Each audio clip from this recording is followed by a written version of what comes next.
Hello children, hope you are safe, healthy and happy at home. In the previous class, we had learned about writing diary entries. I hope you must have started writing your diaries and must have started recording your experiences, your emotions and your feelings. You must continue doing that. The woods are lovely, dark and deep, but I have promises to keep and miles to go before I sleep and miles to go before I sleep. Dear children, can you guess what am I going to teach you today? I'm sure many of you must have guessed it right. Poems. Right. Today I'm going to teach you poetry. Children, poems are one of the best tools for learning a language and also creating love for language. You must have studied in your primary classes the NCERT textbooks. And if you remember, in the NCERT textbooks, before the poetry section, it would have written, read and enjoy. That means the poems were meant for enjoying and it was for pleasure and it was for you to be happy. And that is the reason why right from the pre-primary classes, you start learning a language, especially if your teacher is teaching you English, they teach you rhymes. They begin by teaching rhymes and that is because you love singing, and when you sing a poem or when you sing a rhyme, you learn them very fast. You might remember many of your rhymes which you had learned in pre-primary or some of the poems which your teacher might have sung to you. Many of the poems can be put into tunes for you to make it interesting. So once you sing the poem, you learn it very fast and also you remember it. So dear children, before moving ahead, let's try to understand what are the objectives of learning a poem. Poetry is a spontaneous overflow of powerful feelings. William Wordsworth. Let's now look at the objectives of poetry. When you learn a poem, what do you learn? You learn to appreciate the poem, to understand the thought and imagination contained in the poem, to appreciate the rhyme and rhythm and style of the poem, to train the emotions, feelings and imagination, to develop the aesthetic sense, to create love for English poetry. So we had now looked at what are the objectives of learning a poetry and what are the things you develop or what are the skills you develop as you learn many poems that are there in your syllabus. Dear children, it's not that you limit yourselves to the poem mentioned in your syllabus. I would recommend whenever you learn a particular poem and you understand the theme or the message conveyed in the poem, maybe you can find more poems related to those themes and develop your poetic or the aesthetic sense or the appreciation for poems, and maybe you will be able to develop in you also more of emotions, feelings and imagination, which in turn will help you also to write your own poems. Now today, while we are learning poems and the various methods and the various figures of speech and the rhyming words, I hope you will be able to write your own poems. You can begin with very simple poems, using rhyming words. So once we finish today's lesson, I'm sure you will develop the confidence that you too can write poems, you can appreciate poems, you can try to understand the feelings and emotions that the poet has tried to put in the poem using various strategies or techniques. Dear children, when a poet writes a poem, or he puts his thoughts, emotions and feelings in the form of a poem, as I told you, he uses various techniques, or you can say tools, to make the poem more interesting and to make it understandable for you, so that you can comprehend the message, you can comprehend the theme, and you can also develop an interest in you for the theme that the author has tried to put forward before you in the form of a poem. So in class 9th this year, let me tell you, the CBSE has tried to increase the number of poems in your syllabus. This year you have 10 poems in your syllabus, all of which are of different style, different themes, and of different nature. Some are short, some are long, some are in the form of a ballad, some are in the form of, it has got a different style. Therefore, let's try to understand what are the figures of speech, or what are the poetic devices the poets use to make it more interesting.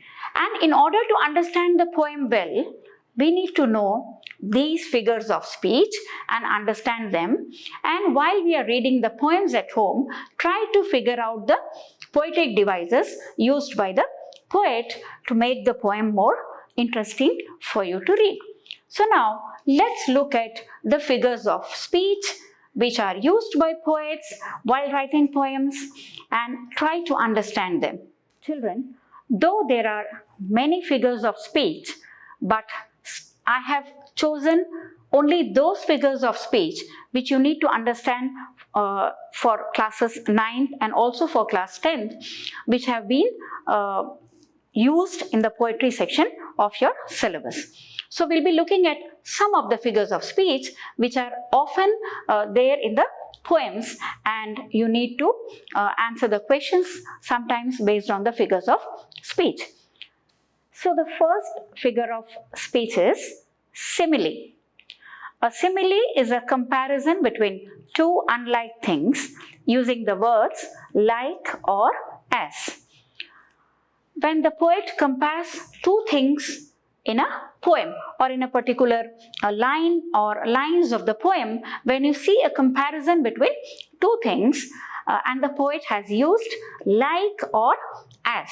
For example, as white as snow, as wise as an owl, like a pearl in the ocean. So whenever you see any comparison using like or as, that figure of speech is known as simile. Next is metaphor. A metaphor is also a comparison between two unlike things or ideas, but it is without the use of like or as. For example, the world is a stage. Here, though the meaning is the world is like a stage. When we read this sentence, the world is a stage, what does it mean to us? That the world is like a stage, but like has not been written there. But still we understand that the world has been compared to a stage. So here the comparison is without the use of like or as. Therefore, this figure of speech is known as metaphor. Other examples are, she's a night owl. That means she's like a night owl. He was a lion in the battlefield, which means he fought like a lion in the battlefield, but like has not been written there.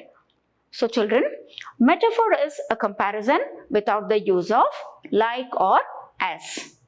Next is alliteration. Alliteration is the repetition of the beginning sounds of words in a line. It could also be words beginning with the same sounds. For example, the first one, she sells seashells on the seashore. So you can see the sound sh. She sells seashells on the seashore. So the sound sh and s have been repeated in the same line. So, the words which have the same sounds beginning with letters having the same sounds are known as alliteration. Most of the time, in order to make the poem more beautiful, the poets use this poetic device. For example, the second one, Nick needed new notebooks. So the sound N, Nick needed new notebooks. So you can see the sound, the letters beginning with N and the sound N has been repeated in the same line. The next one, Walter wondered where Winnie was. Again here, the words beginning with the letter W and the sound W. Walter wondered where Winnie was. So children, alliteration is the repetition of the words with the same sound or the words beginning with the same letters with the same sounds in a particular line. The next figure of speech is personification. Personification is giving human qualities to non-living things or ideas. For example, you have the habit of watching many cartoons. In many of the cartoons, the animals are given human qualities. Or in many of the poems, you might also have read in the previous classes, the animals or inhuman or inanimate things are given human qualities. Okay, they are made lively, right? For example, there is a poem Brook, right, where the river is personified because the river talks about its journey, the river gets angry, the river passes slowly, and in this way the river has been personified. The other examples here are the flowers nodded, okay, the snowflakes danced, so as if the snowflakes are human beings and they are dancing. The thunder grumbled, as if the thunder was a human being like you and me, and it grumbled and it got angry. The next figure of speech is onomatopoeia. Onomatopoeia is a term for a word that sounds like what it is describing. For example, when in the lines of poem, you can feel the sounds with the words used by the poet. For example, buzz, whoosh, click, okay, the tapping sound, the tapping feet, so the clapping hands. For example, the words which create some sounds in your mind, that particular poetic device is known as onomatopoeia. Repetition. Children, when a particular word is repeated in the lines of a poem or maybe in a text also, when words are repeated in a line, it is known as repetition. For example, water, water everywhere, not a drop to drink. So here the word water has been repeated in a line. And the second one of the famous poems of Robert Frost, which I quoted in the beginning, and miles to go before I sleep, and miles to go before I sleep. Here the word miles and sleep have been even before or to and go have been repeated. So, dear children, when in a particular line, the same words are repeated again and again, this figure of speech is known as repetition. Next, refrain. Now, what is refrain? Now, we learned that when a particular word is repeated, it's called repetition. But refrain is a particular, in a particular line, when a particular line is repeated, it is known as refrain. For example, let me quote again one line from the poem Brook. For men may come and men may go, but I go on forever. So this line has been repeated many times in the poem. The woods are lovely, dark and deep, but I have promises to keep, and miles to go before I sleep, and miles to go before I sleep. Children, refrain is used by the poets or writers to stress on the importance of a particular line, or maybe it could be the main theme of the poem. Here, for men may come and men may go, but I go on forever. Here, the mortality of human beings and the immortality of the brook has been discussed. So that is the main theme of the poem, and that is why this particular line has been repeated in the poem again and again. And in the same way, in the poem of Robert Frost, stopping by the woods on a snowy evening, where he talks about his choice between the nature and the other priorities in his life. Therefore, he says, and miles to go before I sleep, and miles to go before I sleep. So, this particular line talks about the theme of the poem. So, a refrain is the figure of speech where the theme of the poem is stressed and the lines are repeated again and again. The next figure of speech is oxymoron. What is oxymoron? It's a figure of speech where two words have been used which have contradictory meaning. For example, two things which are totally different, opposite sides, but they are used together. You might observe this while you are reading some of the poems in your textbook. For example, small crowd. You might be surprised, what is this? Small means very less in number, and at the same time it has been used with crowd. Crowd means where there are large number of people. Little giant. Little giant. Giant is a huge personality, and little, we are saying little giant. So two opposite things. Old news. Old and new. Old news. Okay. So the words which have contradictory meanings, two words which are totally different in meaning, they are used together. So this particular device is known as oxymoron.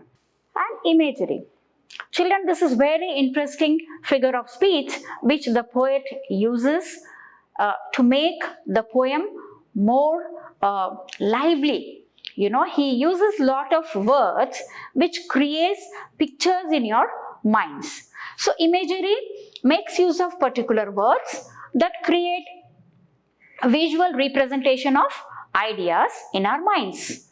The word imagery is associated with mental pictures. For example, when you read a particular poem, the words which the poet uses creates pictures in your minds, and you feel as though you are in that particular place. For a moment, you try to imagine yourself in a totally different world, imagining those pictures in your mind.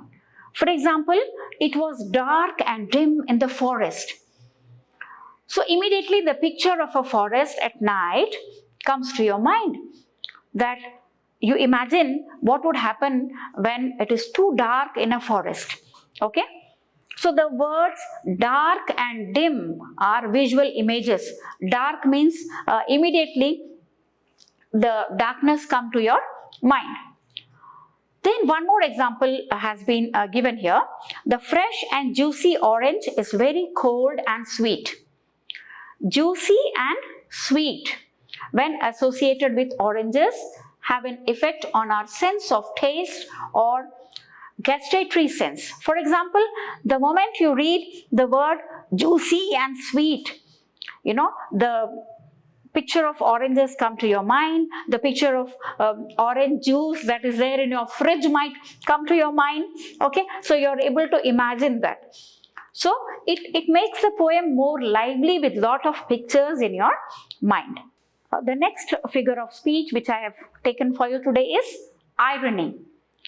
Children, irony is a figure of speech in which words are used in such a way that their intended meaning is different from the actual meaning of the words. It's a difference between appearance and reality. Okay? For example, let me give you one simple example to make you understand what is irony. Right? Maybe one of your friends gives you a cookie made by his or her mother, and you taste the cookie, you didn't like it, but in front of your friend, you say, wow, what a tasty cookie. I have never had such cookies in my life. You did not like the cookie, right? So this praise is not from your heart. You're saying this just to please your friend. So that is the irony. Maybe the other friends who are there, who also have the same feeling, might think, what a guy he is. You know, though the cookies are not tasty, he is praising the cookies like anything. So that is the irony. So one more example here. Water, water everywhere, and all the boats did shrink. Water, water everywhere, nor any drop to drink. What is the irony here? Here, this is from the poem, The Rime of the Ancient Mariner, which is in which the ship gets stuck in the middle of the sea, and all the crew members of the ship, they are very thirsty, so they are surrounded by water. Water, water everywhere, everywhere there is water, but they could not drink a drop of water because they were surrounded by the sea water, which they could not drink. The saline water cannot be drunk. So, though they were surrounded with water, though there was water everywhere, the irony is they were surrounded with water, but they could not drink that water. So, that is the irony. Children, irony is something where whatever you are saying is not real. It is something different from reality. You have something else in your mind or in your heart, and you are saying something else. So dear children, I hope the figures of speech, at least the main figures of speech that is there in your syllabus, is clear to you. Of course, there are many more figures of speech which you will be learning in higher classes. But for 9th and 10th, if you understand and remember these poetic devices, it will be useful for you in answering the questions related to them. Today, let's learn the first poem from your textbook, prose text, The Road Not Taken by Robert Frost. That is why I began today's lesson by quoting one of the famous poets of Robert Frost, "The woods are lovely, dark and deep, but I have promises to keep and miles to go before I sleep," because in this poem also he is trying to make a choice between the lovely natural beauty which he would like to enjoy, and also the other responsibilities in his life. So the poem Road Not Taken is also somewhat similar to theme to this poem. Of course, Robert Frost is one of the best poets who has tried to put in his poems the life of human beings, the challenges, and also the opportunities which they have in their life. So now let's go to the poem. The poem will be on your screen. Please watch it very carefully, go through it, and then we will discuss it. The Road Not Taken by Robert Frost. Two roads diverged in a yellow wood, and sorry, I could not travel both, and be one traveler. Long I stood and looked down one as far as I could, to where it bent in the undergrowth. Then took the other, as just as fair, and having perhaps the better claim, because it was grassy and wanted wear. Though as for that the passing there had worn them really about the same, and both that morning equally lay in leaves no step had trodden black. Oh, I kept the first for another day, yet knowing how way leads on to way. I doubted if I should ever come back. I shall be telling this with a sigh, somewhere ages and ages hence, two roads diverged in a wood, and I took the one less travelled by, and that has made all the difference. Now, let's look at some of the words from the poem and try to know what do they mean. Diverged. Diverged means separated. Undergrowth. Bushes and shrubs. Wanted wear means it has not been used and walked on frequently and needed repair or wear, as we say. Trodden, walked. Sigh, it means to take a deep breath out of sorrow or regret or relief.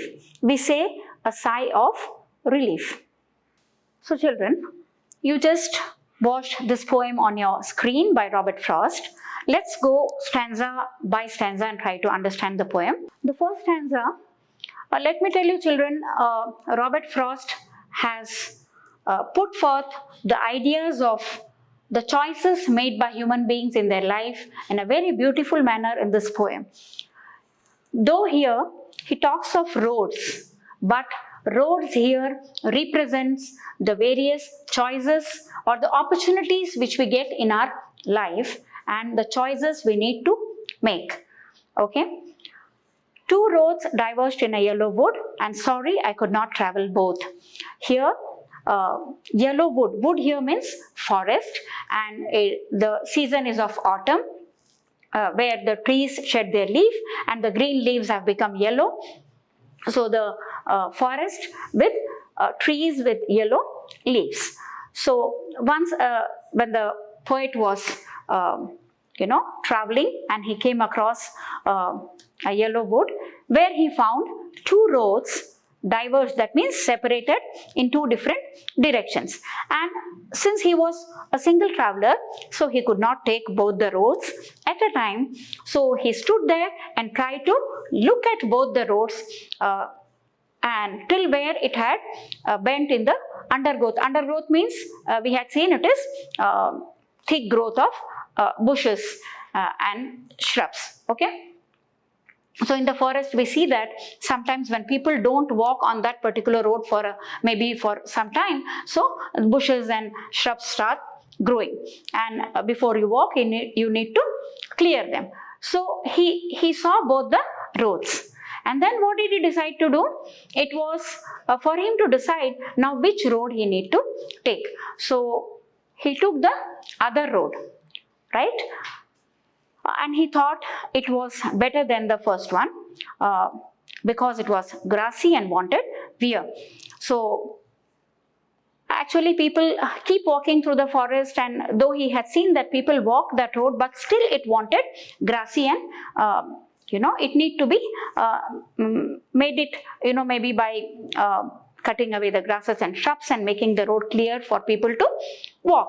So he saw both the roads, and one road which was used by people often, and the other one which required or which was grassy and wanted wear. So he decided to take the less traveled one, right?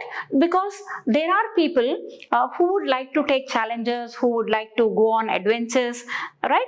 And they don't want to do things which people often do, which is common or which many people do. They want to do something different. So he chose the other road. And in the next stanza, he says that though both that morning equally late, for him that particular morning, or maybe morning here refers to the decision again he has to make between both the roads. So he found both the roads again the same. Here he's saying same because the leaves had fallen from the trees on both the roads, and since trodden here is walked, so since people had not walked, so on both the roads there were leaves lying. Okay, so both the roads seemed similar to the poet. So he thought of taking the less travelled one, and he said he will take the other road some other day. Though I doubted if I should ever come back. Though he had a doubt whether he would come back or not. Right? I'll be talking about this later once we finish this. Now in the last stanza, the poet says, I shall be telling this with a sigh. Children, what was the meaning of sigh? That means when you regret something, or when you take a deep breath, of relief or of regret. It could be sad feeling, it could be happy feeling. Now the poet here is regretting. It is the sigh of regret, that after ages and ages, somewhere after so many years, he is regretting his decision. Again, he is repeating the same lines. Two roads diverged in a wood, and I took the less travelled by, and that has made all the difference. Children, here, as I told you, the roads are symbolic. Here, roads represent the choices which we make in our life. Life gives us many opportunities, children, to make lot of choices. For example, you need to make a choice of your subjects, you need to make a choice of your career, you need to make a choice of what you want to do in future, right?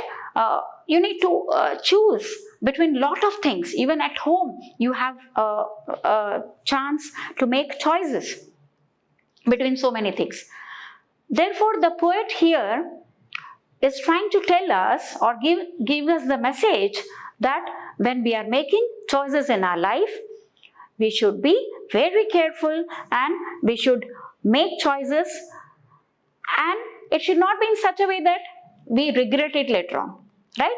And it is also there, children, through the poem we understand that we also cannot predict that whether the choice we are making is going to be good for us or whether it is going to be bad for us, right? We can't predict that.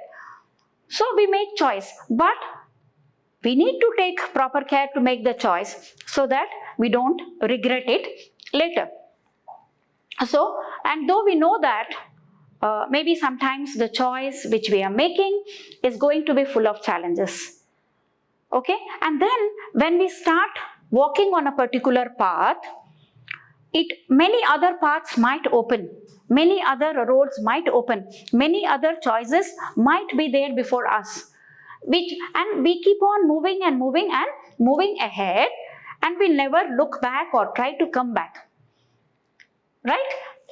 For example, here the poet chose the road less travelled by and opportunities open for him, and he never turned back.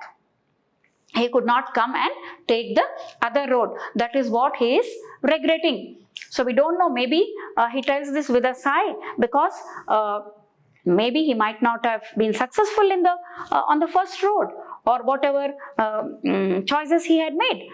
Therefore, we need